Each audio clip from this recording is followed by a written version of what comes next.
উঠে আসলো দিনের বাছাই করা সেরা বড় খবরগুলি। এই ভিডিওতে আপনাদেরকে জানিয়ে দিচ্ছি। চ্যানেলে প্রথম হলে অবশ্যই চ্যানেলটিকে সাবস্ক্রাইব করে নিন, অবশ্যই ভিডিওটিকে লাইক করবেন। চলুন তাহলে এক এক করে দিনের বাছাই করা সেরা বড় খবরগুলি শুনে নেওয়া যাক। ব্রিটানিয়া কোম্পানি বন্ধ হয়নি, মঙ্গলবারই 1200 কোটি টাকার বিস্কুট তৈরি করেছে জানালেন অমিত মিত্র। বিপুল জনপ্রিয় বিস্কুটের ব্র্যান্ড ব্রিটানিয়া কোম্পানি কলকাতায় তাদের কারখানা বন্ধ করেনি এবং বাংলা ছেড়ে যায়নি। মঙ্গলবার বিকেলে নবান্নে সাংবাদিক বৈঠকে একথা জানালেন রাজ্যের প্রাক্তন অর্থমন্ত্রী তথা মুখ্য অর্থনৈতিক উপদেষ্টা অমিত মিত্র। অমিত মিত্র বলেন, মঙ্গলবারও তারাতলায় কোম্পানির কারখানায় 1200 কোটি টাকার বিস্কুট তৈরি হয়েছে। যেটা বলা হচ্ছে সেটা উদ্দেশ্য প্রণোদিত ভাবে বলা হচ্ছে। প্রসঙ্গত, তারাতলায় অবস্থিত 100 বছরের পুরনো এই কারখানা সোমবার থেকে বন্ধ রাখা হয়েছে বলে দাবি করেছিলেন কর্মীদের একাংশ। তারা জানিয়েছিলেন, সোমবার কাজে গিয়ে কারখানার গেটে সাসপেনশন অব ওয়ার্কের নোটিশ দেখতে পান। এরপরেই কারখানার বন্ধের খবর ছড়িয়ে পড়ে। একাংশ কর্মী এও দাবি করেন, আজকাল আর লাভের মুখ দেখছিল না ব্রিটানিয়া, সেই কারণেই তারাতলার কারখানা বন্ধ করার সিদ্ধান্ত নিয়েছে কর্তৃপক্ষ। মঙ্গলবার এ ব্যাপারে সাংবাদিক বৈঠক থেকে অমিত মিত্র বলেন, ব্রিটানিয়ার এক্সিকিউটিভের ভাইস প্রেসিডেন্ট ঘণ্টা দুয়েক আগে বিদেশ থেকে ফোন করেছিলেন। উনি জানিয়েছেন, কারখানা বন্ধ করার খবর ঠিক নয়, বাংলায় ব্রিটানিয়া কোম্পানি ছিল এবং থাকবে। অমিত আরও বলেন, কলকাতা এলে কোম্পানিকে কি করে আরও শক্তিশালী করে তোলা যায় তা নিয়ে সরকারের সঙ্গে ওরা আলোচনা করতে চাইছে। ওদের রেজিস্টার্ড অফিস কলকাতায় আছে, থাকবে। শেয়ার হোল্ডার মিটিং কলকাতায় হতো, আগামী দিনেও হবে।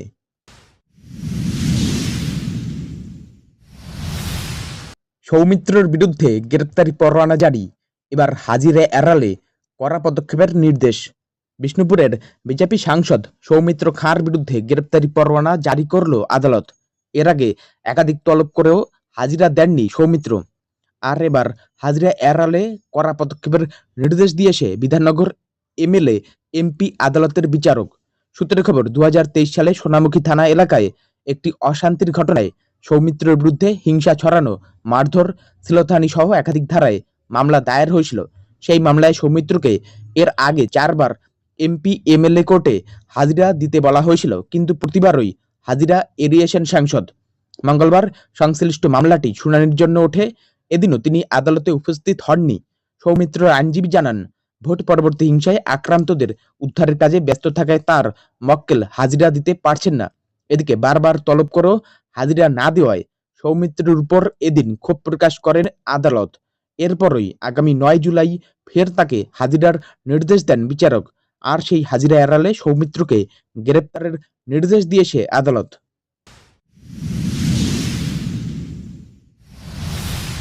রাজভবনে এসে রাজ্যপালের কাছেই শপথ নিতে হবে, চিঠি পেলেন সায়ন্তিকা রেয়াতরা।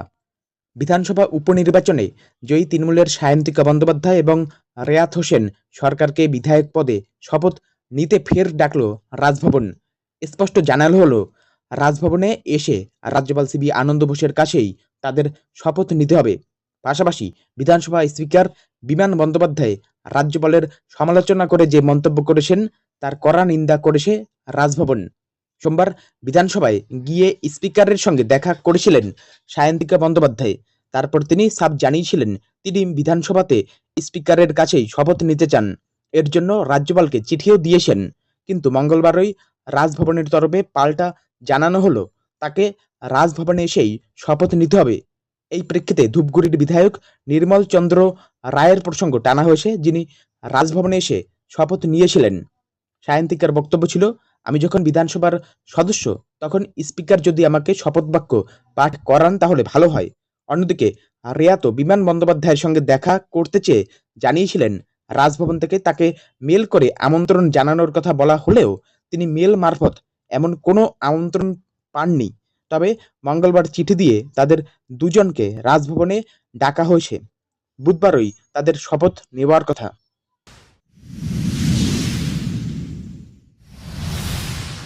অরবিন্দ কেজরিওয়ালের জামিন স্থগিত দিল্লি হাইকোর্টে।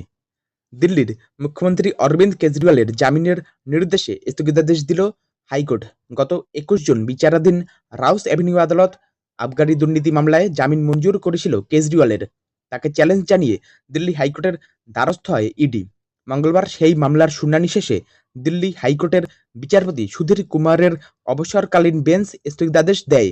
স্থগিতাদেশ দেওয়ার সময় আদালত বলে, যেসব নথি এবং যুক্তি পেশ করা হয়েছিল বিচারাধীন আদালতের বিচারক তা সম্পূর্ণরূপে বুঝতে পারেননি, যার ফলে হাইকোর্ট আগের রায় স্থগিত রাখা হলো। হাইকোর্ট আরও বলেছে, বিচারাধীন আদালত গভীরভাবে গুরুত্ব বিচার করতে পারেনি, তথ্য প্রমাণকে মন দিয়ে পড়ে দেখেনি। তাই এনফোর্সমেন্ট ডিরেক্টরেটের তরফে রাউস অ্যাভিনিউ আদালতের জামিন মঞ্জুরকে চ্যালেঞ্জ জানিয়ে আনা আবেদনে সিলমোহর দেয় হাইকোর্ট। জুলাই মাসে নির্ধারিত চূড়ান্ত শুনানি পর্যন্ত আপাতত তিহাড় জেল থেকে মুক্তি মিলছে না দিল্লির মুখ্যমন্ত্রীর।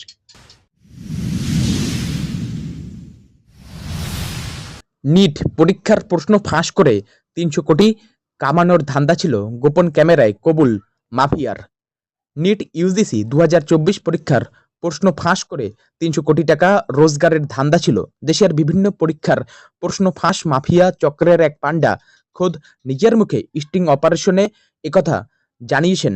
তার কথায়, নিট কেলেঙ্কারিতে আনুমানিক ৭০০ পরীক্ষার্থীর কাছ থেকে ২-৩০০ কোটি টাকা কামানোর লক্ষ্য নেওয়া হয়েছিল। বিজেন্দর গুপ্তা নামে মাফিয়া চক্রের ওই পান্ডা এখনো পর্যন্ত ধৃত এবং পালিয়ে বেড়ানো সকলকেই চেনেন জানেন। নিট দুর্নীতি নিয়ে এত হইচই, মামলা মোকদ্দমা সিবিআই তদন্তের বিষয়ে সাফ জানিয়ে দেন কি হবে। সংবাদ মাধ্যম ইন্ডিয়া টুডের স্টিং ক্যামেরার সামনে স্পষ্ট ভাষায় বলেন, জেল যায়েঙ্গে ফির বেল और फिर শুরু হোগা খেল। ইন্ডিয়া টুডে নিট পরীক্ষার দুর্নীতির অনুসন্ধানে একটি বিশেষ তদন্ত দল তৈরি করেছে। এই অনুসন্ধানী সাংবাদিক দল এখন তন্ন তন্ন করে নেপথ্য কাহিনী খুঁজে বেড়াচ্ছে। তারাই বিজেন্দর গুপ্তা নামে চক্রের এক মাথাকে বের করে স্টিং অপারেশন চালায়। বিজেন্দরই খোলামেলাভাবে প্রশ্ন ফাঁসের যাবতীয় কীর্তি ফাঁস করেন। বিজেন্দর নিজেও একাধিক প্রশ্ন ফাঁস কাণ্ডে জড়িত ও অভিযুক্ত। পুলিশ দুবার তাকে গ্রেপ্তার করলেও আইনের ফাঁক গলে বেরিয়ে গিয়েছেন সহজেই। গত মার্চ মাস থেকে তার একটা ভিডিও ভাইরাল হয়েছিল। তাতে বলা ছিল, নিট ইউজিসির প্রশ্ন ফাঁস হতে পারে।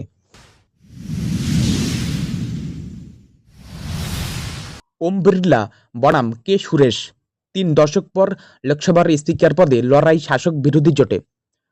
প্রোটেম স্পিকার নিয়ে সংঘাতের পর লোকসভার স্পিকার নির্বাচন সুষ্ঠুভাবেই হতে চলার মুখেই বিপত্তি। মঙ্গলবার সকালেই জানা যায়, সপ্তদশ লোকসভার স্পিকার ওম বিড়লাই ফের নবনির্বাচিত সভার অধ্যক্ষ হতে চলেছেন। শাসক জোট এনডিএ স্পিকার পদে তাকেই মনোনীত করেছে। তিনি মনোনয়নপত্র জমা দিয়েছেন।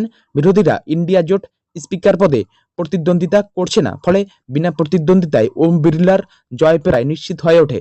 কিন্তু কিছুক্ষণের মধ্যেই ঝড়ো হাওয়া বয়ে গিয়ে সব উলটপালট হয়ে যায়। বিরোধীদের দাবি মতো ডেপুটি স্পিকার পদ নিয়ে বিজেপি নেতৃত্বাধীন শাসক জোট এখনো পর্যন্ত কোনো প্রতিশ্রুতি না দেওয়ায় স্পিকার নির্বাচনে প্রতিদ্বন্দ্বিতায় যাবে কংগ্রেস সহ ইন্ডিয়া জোট।